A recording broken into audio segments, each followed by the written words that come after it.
Siku ya tarehe 7, bodi ya ligi kuu hapa Tanzania iliuandikia uongozi wa klabu Young Africans barua ya kuwaomba kushiriki kwenye kikao, na walikiita kikao maalum ambacho kilikuwa na ajenda moja tu, kujadili yanayohusu mchezo namba 184, mchezo wa Kariakoo Derby kati ya klabu ya Young Africa na Simba Sports Club.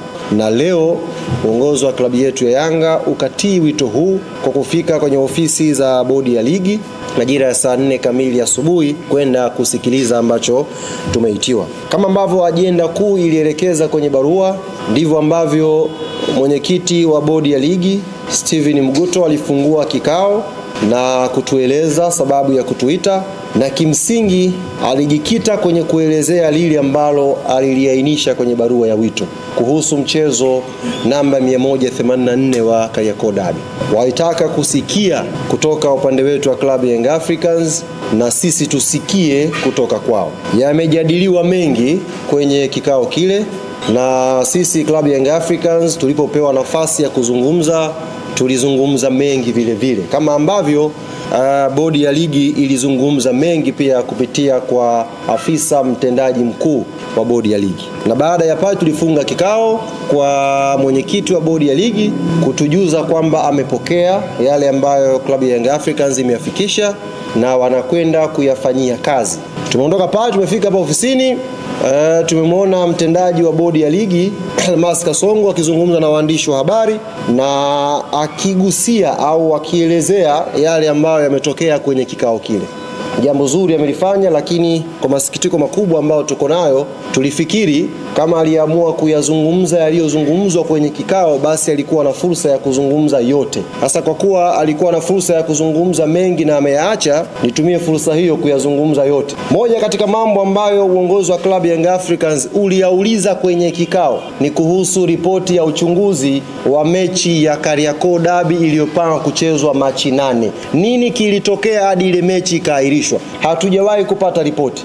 Ilikuwa swali la kwanza kuulizwa kwenye kikao. Kweli bodi ya ligi wamekiri ripoti ipo na wanayo ya kilichotokea Machi 8. Na afisa mtendaji mkuu wa bodi ya ligi Almasi Kasongo akakiambia kikao ripoti ile yako mambo ambayo yanawafanya washindwe kuisema public, ikiwemo kwa mujibu wake, ikiwemo katika ripoti hiyo inaonyesha yupo kiongozi mkubwa wa serikali ambaye ndani ya kikao walimtaja, alipiga simu geti la Benjamin Mkapa lisifunguliwe siku ya Machi 7. Nashangaa kwenye taarifa yake aliyozungumza na waandishi hajalisema hilo, lakini ndani ya kikao wamekiri ripoti iko wazi. Tuliwasilisha ripoti yetu na tukaeleza matakwa ya klabu ya Young Africans. Tumeainisha matakwa haya manne. Matakwa haya manne tumeyagawa kwenye phase mbili. Kuna matakwa ya muda mfupi na kuna matakwa ya muda mrefu.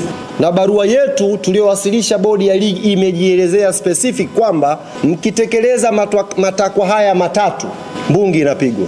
La kwanza, klabu ya Young Africans imetaka kuvunjwa mara moja na kujiuzulu kamati nzima ya uendeshaji na usimamizi wa ligi kuu. Takwa hili linakwenda sambamba na takwa la pili la kujiuzulu kwa afisa mtendaji mkuu wa bodi ya ligi, CEO wa bodi ya ligi.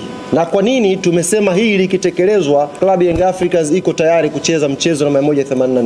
Kwa sababu kuhairishwa mechi ya Machi 8, tunaamini kama klabu hapakufuatwa utaratibu na palikuwa pana uvunjwaji mkubwa wa kikanuni.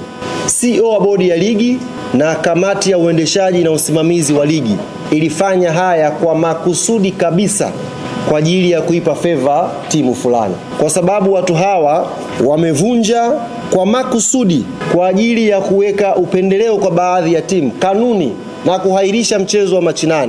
Club Young Africans haitakuwa tayari kushiriki mechi hii ya 134 namba 84 kama kamati nzima ya uendeshaji na usimamizi wa bodi haitajiuzulu au kuvunjwa na afisa mtendaji mkuu pia na yeye kuondoka. Uongozi wa klabu ya Young Africans hauoni kama katibu mkuu wa TFF anastahili kuendelea kwenye nafasi yake, kwa sababu hakuna haki inayopatikana kwenye pitch. Hakuna haki inayopatikana kiwanjani. Ligi yetu inavyosemwa ni ligi namba 4 kwa ubora barani Afrika. Fakta ya waamuzi hauwezi kuacha kuitaja. Ili tuweze kumaintain ubora na hadhi na thamani ya ligi yetu, ni lazima tudili na hili tatizo. Na mzizi wake ni mtu anayeshughulika kupokea hizi ripoti, anatakiwa awajibike. Na mtu huyu ni katibu mkuu wa TFF Wilfred Kidao. Sasa kwenye barua yetu, haya matatu nilowatajia ndugu zangu waandishi wa habari. La kwanza, kuvunjwa kwa kamati ya usimamizi na uendeshaji wa bodi ya ligi. Namba 2, kujiuzulu kwa afisa mtendaji mkuu wa bodi. Namba 3, kujiuzulu kwa katibu mkuu wa TFF. Haya matatu ni matakwa ya muda mfupi, tutakuwa tayari kupeleka timu.